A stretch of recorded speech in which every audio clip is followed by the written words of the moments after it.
A simple woman humiliated during a deposit, treated like an outsider at a prestigious bank. The manager points her finger, demanding she leave. But when her billionaire husband steps forward, the entire bank is utterly shocked, forever changing how they judge others. The gleaming marble floors of Atlantic National Bank reflected the morning sunlight as Sarah Morgan approached the entrance. At 34, dressed in comfortable gray sweatpants and a simple t-shirt, she carried herself with quiet confidence despite her casual appearance. Her husband, Daniel Morgan, walked beside her, his tailored navy suit and subtle platinum watch marking him as someone of significant means. At 42, he had built Morgan Capital Partners into one of the nation's leading investment firms, though he carried his success with understated dignity. "Are you sure you want to handle this alone?" Daniel asked, checking his watch. "Absolutely," Sarah smiled, squeezing his hand. "I've always managed the foundation's affairs independently. That was our agreement." Their relationship had always been based on mutual respect. Despite access to unimaginable wealth, Sarah chose to live simply, pouring her energy into her educational foundation that helped underprivileged children. "I'll take that call from Singapore in the lobby while you get started," Daniel said. "It shouldn't take long." They entered the bank together, drawing contrasting reactions. Several employees straightened at the sight of Daniel's bespoke suit, while Sarah's casual attire earned barely concealed looks of confusion. Today's visit was unusual because the foundation typically operated through electronic transfers, but their newest educational initiative required establishing a separate account with documentation that needed in-person handling. As Sarah approached the customer service area, Daniel stepped aside to take his international call, his voice fading as he discussed investment strategies with his team in Asia. The morning light caught Sarah's simple wedding band as she reached the desk of Rebecca Palmer, the bank's customer service manager. Rebecca's perfectly styled blonde hair and crisp white blouse projected an image of polished professionalism, though the tightness around her eyes hinted at underlying tension. Neither woman realized that this routine transaction was about to become an unforgettable lesson in judgment and consequences. Rebecca Palmer was having a particularly difficult morning. The promotion she'd spent years positioning herself for had just gone to someone from another branch. Her carefully applied makeup concealed the redness around her eyes, but nothing could hide the brittleness in her smile. When she spotted Sarah approaching in sweatpants and a t-shirt, Rebecca immediately categorized her as someone who had wandered into the wrong place. Atlantic National wasn't just any bank. It was where Boston's elite conducted their financial affairs. "Good morning," Sarah said pleasantly. "I'd like to make a deposit and open a new account, please." Rebecca's smile didn't reach her eyes. "And do you currently have an account with us?" Her tone carried subtle doubt. "No, this would be a new relationship," Sarah explained, placing a large check in a folder on the desk. "It's for the Morgan Educational Foundation. We're establishing a new program that requires a separate account." Rebecca glanced at the check, her eyebrows rising slightly at the six-figure amount. Her expression shifted from dismissive to suspicious. "That's a substantial deposit," she said, making no move to take the check. "May I ask where these funds originated?" "The foundation raised these funds through our annual benefit," Sarah explained. "All the documentation is here, including our 501c3 certification." A few customers at nearby desks began to notice the exchange. Rebecca's voice had that carrying quality that drew attention. "I'm sorry, but we don't typically establish accounts of this magnitude without proper verification," Rebecca said, louder now. "Perhaps there's been some misunderstanding about our institution's requirements." Sarah maintained her composure, though her cheeks flushed slightly. "The foundation's CFO called ahead to confirm the process. We were told all the necessary documentation is included here." Rebecca's smile tightened. "Ms. Morgan, Sarah Morgan. Ms. Morgan, Atlantic National serves a particular clientele. Our high net worth customers expect a certain environment." Rebecca gestured vaguely at Sarah's attire. "I'm not convinced this is the right banking relationship for someone of your profile." The words hung in the air like a slap. Several nearby customers stopped their transactions to watch. A young bank associate looked uncomfortably between them, clearly uncertain whether to intervene. "Is there a problem with the documentation?" Sarah asked, her voice quieter but steady. Rebecca's gaze became more pointed. "Let's be direct. This check is for $250,000. People who handle legitimate transactions of that size generally don't show up, looking like they've just come from the gym. It raises questions. Sarah's eyes widened. The Morgan Educational Foundation is completely legitimate. We've been operating for 5 years and have helped over 10,000 children. Rebecca leaned forward, her voice dropping to a stage whisper, still perfectly audible to those nearby. Perhaps you should try a different institution, one more accustomed to dealing with your type of clientele. I'd hate for us to need to escalate this situation. The threat was thinly veiled. Several customers were now openly watching, some with disapproval, others with the morbid curiosity of witnessing someone else's humiliation. "Are you refusing to accept this deposit?" Sarah asked, struggling to maintain her composure. Rebecca's finger came up, pointing directly at Sarah in a gesture of dismissal. "I'm suggesting that you take your business elsewhere before I need to call security. We take potential financial irregularities very seriously at Atlantic National." The accusation hung in the air. Sarah stood frozen, the color draining from her face as she became acutely aware of the spectators too, her humiliation. Across the lobby, Daniel Morgan ended his call and turned, his expression changing instantly as he registered the scene unfolding. If stories of justice and unexpected moments of truth resonate with you, hit that subscribe button now. Our channel brings you powerful stories that might just change how you see the world. Daniel Morgan ended his call abruptly, his attention captured by the unmistakable tension across the lobby. Even from a distance, he could see Sarah's rigid posture and the flush spreading across her face. The blonde bank manager was leaning forward aggressively, her finger pointed directly at his wife in a gesture of unmistakable dismissal. For a moment, Daniel observed the scene with the calculated patience that had made him legendary in business circles.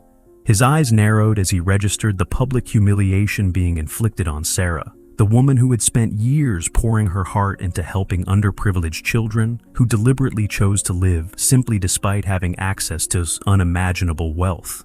He crossed the marble floor with measured steps, his presence causing subtle ripples of recognition. A security guard straightened his posture.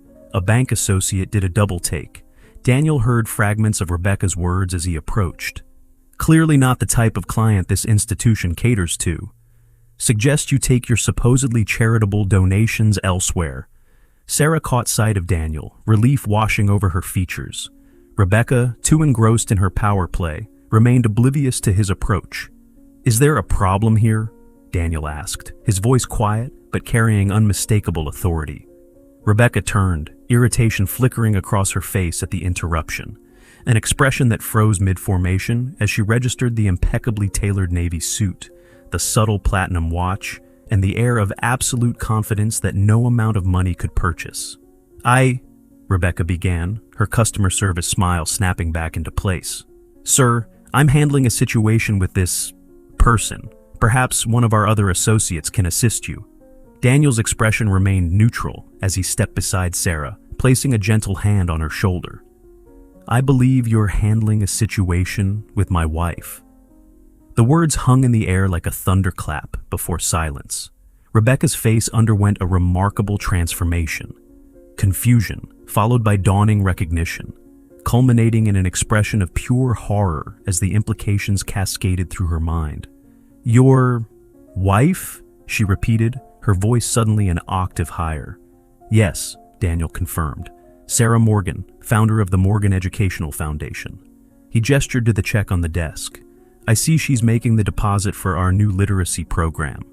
The color drained from Rebecca's face as her gaze darted between Sarah's casual clothes and Daniel's expensive suit, her world realigning with sickening speed. The young bank associate who had been watching took a small step backward, distancing himself from what was clearly becoming a catastrophic situation. "Mr. Morgan," Rebecca stammered, recognition finally dawning completely. "Daniel Morgan of Morgan Capital Partners? There's been a terrible misunderstanding." "Has there?" Daniel asked, his tone conversational, but with an undercurrent that made several onlookers wince. "From where I was standing, it appeared my wife was being publicly humiliated for not meeting your personal dress code standards." Rebecca's hands fluttered nervously. "Sir, I was simply following protocol for large deposits." "By suggesting she might be committing fraud?" Daniel interrupted, his voice still calm, but carrying through the now silent bank lobby. By threatening to call security? That's standard protocol at Atlantic National? The commotion had drawn attention throughout the bank. From his office overlooking the main floor, Walter Thompson, the bank's president, noticed the growing crowd. His eyes narrowed as he recognized Daniel Morgan, not just a client, but one whose personal and business accounts represented over $300 million in deposits and investments. "Mr. Morgan, please," Rebecca pleaded, her professional demeanor crumbling. "If I had known who Mrs. Morgan was—" "And that's precisely the problem," Sarah spoke up, her quiet dignity returning. "The issue isn't how you treated me specifically. It's that you believe people deserve different levels of respect based on their perceived wealth or status." Daniel nodded. "The irony being that my wife could have walked in wearing designer clothes and flashing status symbols.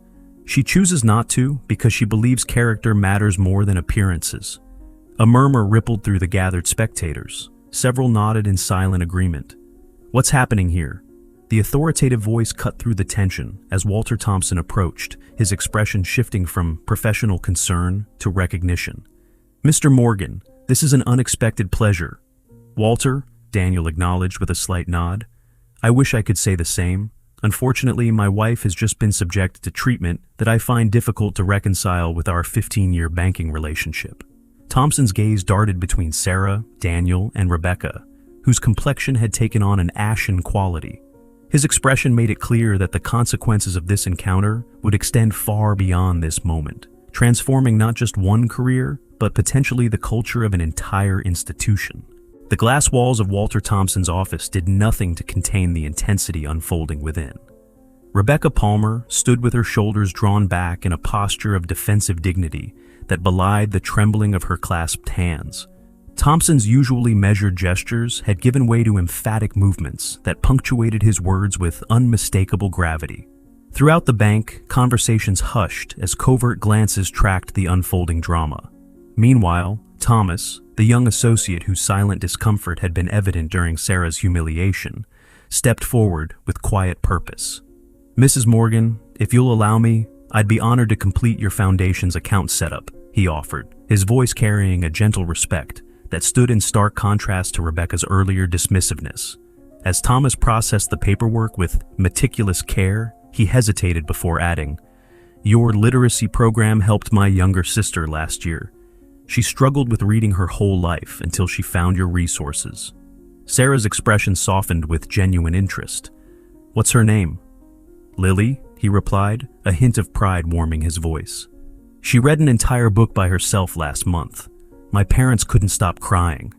Before Sarah could respond, Thompson's office door swung open. Rebecca emerged first, her composure clearly fragile beneath a veneer of professional restraint.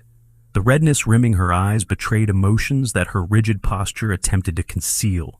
Thompson followed, his face etched with the gravity of a man confronting an institutional failure rather than a mere employee misstep. "Mr. and Mrs. Morgan, I would value a moment of your time," he said, gesturing toward a private conference room adorned with tasteful artwork depicting Boston's historic financial district. "Thomas, please ensure the foundation's paperwork receives priority processing."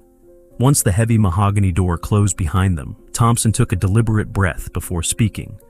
"First, please accept my profound personal apology for what transpired today. This represents more than an individual failing. It reveals a cultural blind spot within our institution that I find deeply troubling." Daniel's expression remained measured, the controlled calm of a man who had navigated countless high-stakes negotiations. "Walter, our relationship spans 15 years. During that time, Morgan Capital has directed over 30 high-value clients to Atlantic National, representing nearly $1 billion in assets." "I'm acutely aware," Thompson acknowledged, the weight of those figures evident in his carefully modulated tone. "Then you understand this extends far beyond today's incident," Daniel continued. "Sarah wasn't mistreated because she's my wife. She was mistreated because she didn't fit someone's narrow vision of what belongs in these marble halls. How many others have faced similar judgment without having the means to demand accountability?" Sarah leaned forward, her quiet voice carrying a clarity that commanded attention. "Mr. Thompson, I'm less concerned with apologies than with meaningful change. What happens tomorrow when another person dressed in simple clothes comes in, carrying their life savings or a community organization's hopes? Thompson studied her with newfound respect, noting the intelligence and purpose that Rebecca had so blindly overlooked. "What would you suggest?" he asked Sarah directly, a subtle acknowledgement that had not gone unnoticed by Daniel, whose expression softened marginally.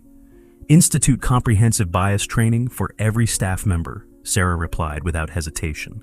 "Create clear policies establishing respect as non-negotiable, regardless of appearance or account size. And establish a partnership with our foundation to create pathways for students from underserved communities into financial services." Thompson's expression reflected genuine consideration rather than mere placation. "And Ms. Palmer?" Daniel asked, his tone making it clear this was not a peripheral concern. "She has been removed from client-facing roles, effective immediately," Thompson responded. "Her future with Atlantic National will depend on whether she demonstrates authentic understanding of why her actions were fundamentally unacceptable." A knock interrupted them. Thomas entered with the completed paperwork, his posture reflecting both professionalism and purpose. "Everything has been processed according to the foundation specifications," he reported. Then, with a moment's hesitation, "Mr. Thompson, I believe you should know that Mrs. Morgan's foundation provides the literacy program that transformed my sister's educational journey. Without their intervention, she might have been another statistic, another child lost in a system not designed to accommodate different learning styles." As Thomas departed, Thompson's expression shifted as abstract concepts of community service crystallized into the concrete reality of a changed life, a transformation from numbers on a donation check to a child's reclaimed future. "I believe we have an opportunity here," Thompson said thoughtfully, "not merely to address a wrong, but to create something meaningful from this moment." Daniel's guarded expression invited elaboration without commitment. "In addition to implementing Mrs. Morgan's suggestions, I propose establishing a dedicated community banking initiative specifically designed to serve nonprofit organizations and community development projects," Thompson continued, "with particular attention to removing barriers that might discourage or exclude worthy causes seeking financial partnerships." Sarah studied him with the careful discernment that had guided her foundation's growth. "This isn't about charitable gestures or public relations, Mr. Thompson." "I understand that now," he replied, unexpected humility tempering his executive confidence. "It's about recognizing inherent dignity and dismantling barriers that have no place in banking or society."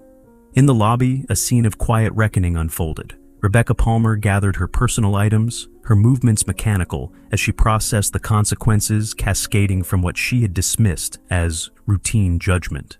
As she prepared to leave, she paused beside Thomas's desk. "Your sister," she said, her voice barely carrying above the ambient sounds of the bank. "She wrote that essay in the Boston Chronicle last month about overcoming reading difficulties." Thomas looked up, surprise evident in his expression. "Yes. How did you know?" Rebecca swallowed visibly. "My son struggles with reading too. I kept that article." The admission seemed to cost her something, a crack in the facade of perfection she had cultivated so carefully. As the Morgans emerged from the conference room, the atmosphere throughout the bank had transformed. The earlier spectacle of humiliation had given way to something more complex, a collective recognition that systems built on appearance-based judgments ultimately diminish everyone involved. Rebecca stood uncertainly near the exit, trapped between the imperative to leave and the need for resolution. After a moment's consideration, Sarah approached her. "Mrs. Morgan," Rebecca began, her voice barely audible. "I can't undo what happened, but—" "No, you can't," Sarah agreed, her tone firm yet absent the vindictiveness Rebecca clearly expected. "But I understand you have a son who struggles with reading." Rebecca's startled expression confirmed Thomas had shared this detail. "The foundation hosts a workshop next Thursday for parents of children with learning differences," Sarah continued, retrieving a business card from her purse. "You should attend." Rebecca accepted the card with unsteady fingers as Sarah added, "Sometimes we judge others harshly because we're fighting battles no one sees. Your son deserves every opportunity to thrive, regardless of how he learns." As the Morgans departed, whispers followed them, not of scandal or confrontation, but of something more profound. The realization that wealth manifests most powerfully not in possessions or appearances, but in how we treat those we believe can offer us nothing in return. Daniel squeezed Sarah's hand as they walked toward their car. "After how she treated you, you still offered her son help," he said quietly. "That's why I fell in love with you 15 years ago, and why I fall in love all over again every day." Sarah smiled, the simple gesture illuminating her face with a radiance no designer outfit could ever bestow. "Everyone deserves the chance to become better than their worst moment," she replied. "Sometimes transformation begins precisely when our certainties have been most thoroughly shattered." As they drove away, Atlantic National Bank stood on the threshold of its own transformation, one that would ripple outward in ways no one could yet imagine, touching lives far beyond its imposing walls. 6 months later, Sarah stood before a diverse audience, her simple elegance unchanged despite the national recognition her foundation had recently received. "Real change," she addressed the gathering of educators, parents, and financial professionals, happens when opportunity meets accountability. The Atlantic National Community Banking Initiative had launched 8 weeks earlier, with Thomas Chen, now appointed as Community Outreach Director, guiding its development. The program had already established financial partnerships with 27 community organizations previously overlooked by traditional banking institutions. Walter Thompson sat in the front row, his journey from bank president to advocate for institutional change evident in his attentive posture. Daniel sat beside him, pride illuminating his features as he watched Sarah articulate the vision they had built together. And 3 rows back, less conspicuous but equally engaged, sat Rebecca Palmer. The months since that fateful day at the bank had transformed her in visible ways. After attending her first parent workshop, she had gradually become involved with the foundation, eventually emerging as an effective advocate for families navigating learning differences. "The simple path," Sarah continued, "is to assess worth through appearances, through clothing, possessions, or account balances. The meaningful path requires recognizing the dignity inherent in every person, regardless of external markers." The presentation screens displayed images of community initiatives now flourishing with proper financial support. Educational programs, neighborhood improvement projects, senior services, all benefiting from banking relationships that would have been impossible under previous paradigms. After the presentation, Rebecca approached Sarah with a folder in hand. "My son's latest assessment," she explained, revealing dramatic improvements in reading metrics. "The techniques your foundation recommended changed everything for him." She hesitated before adding, "I think about that day at the bank constantly. How quickly I judged you, how easily I dismissed you. And now," Sarah prompted gently, "now I understand that I was the one who didn't belong in that bank, not because of my appearance, but because of how I behaved." Rebecca's smile carried both regret and hope. "I'm grateful my lowest moment became my turning point." Across the room, Thompson engaged in earnest conversation with Daniel. "The initiative has exceeded every projection," Thompson reported, "not just in community goodwill, but in solid business growth. It turns out serving underrepresented communities creates sustainable value." Daniel nodded. "The most effective solutions often do, not because they are designed for profit, but because they address authentic needs that have gone unmet." As evening descended, Sarah and Daniel walked through the community garden that had been the foundation's first project years ago. Now flourishing with fall vegetables, it stood as living testament that meaningful change begins with small, consistent efforts. "What strikes me most," Sarah reflected, her breath visible in the cool evening air, "is that Rebecca has become one of our most effective advocates. Our harshest critics truly can become our strongest allies when given the opportunity to see differently." Daniel wrapped an arm around her shoulders. "That's because you didn't simply want justice that day. You wanted transformation." Sarah leaned into his embrace, watching as garden lights illuminated pathways between carefully tended plots. "The work continues," she said, "but every time I see a parent like Rebecca advocating for their child, or a banker like Thomas creating pathways where none existed before, I'm reminded that change is possible." "One person at a time," Daniel affirmed. "One assumption challenged at a time," Sarah added with quiet conviction. Together they walked on, 2 people whose power to influence systems came not primarily from their financial resources, but from their unwavering belief that every person deserves to be seen, valued, and respected, regardless of the clothes they wear or the assumptions others might make about their worth. If this story touched your heart, remember that every day presents opportunities to look beyond appearances and recognize the dignity in those around us. Subscribe to our channel for more stories that challenge perspectives and inspire positive change. Where are you watching from? Let us know in the comments below, and share a time when you experienced or witnessed judgment based on appearances. Until next time, remember that true wealth isn't measured by what we possess, but by how we treat others, especially those who can offer us nothing in return.